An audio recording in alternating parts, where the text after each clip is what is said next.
But my concern is technicians are being represented to the public and to us as parliamentarians in the generic term of pharmacy professionals, which I believe is blurring the lines. And the other day when we had the issue around physician associates, I hope I've got that right, and what happened then, after a little while, the roles were blurred, and it did create a problem.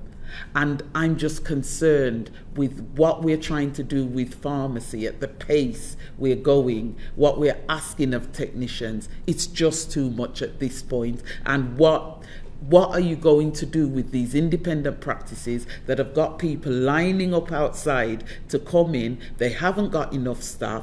You've got pharmacy technicians asking to do more and more. They're coming out, maybe doing more than they're qualified to do. How are we going to stop the same thing happening in pharmacy that happened with doctors? Patient safety is absolutely paramount, and there isn't, as I've already said to Rachel, there isn't the blurring of the edges, there isn't an intention or even a carelessness that would enable pharmacy technicians to start practicing above their training. The idea is to improve patient access and patient convenience whilst retaining patient safety, and therefore to make the maximum use of the training levels of different professional people. And I actually would say it's extremely unhelpful when parliamentarians somehow suggest that this is some kind of Wild West or free-for-all, because that simply couldn't be further from the truth.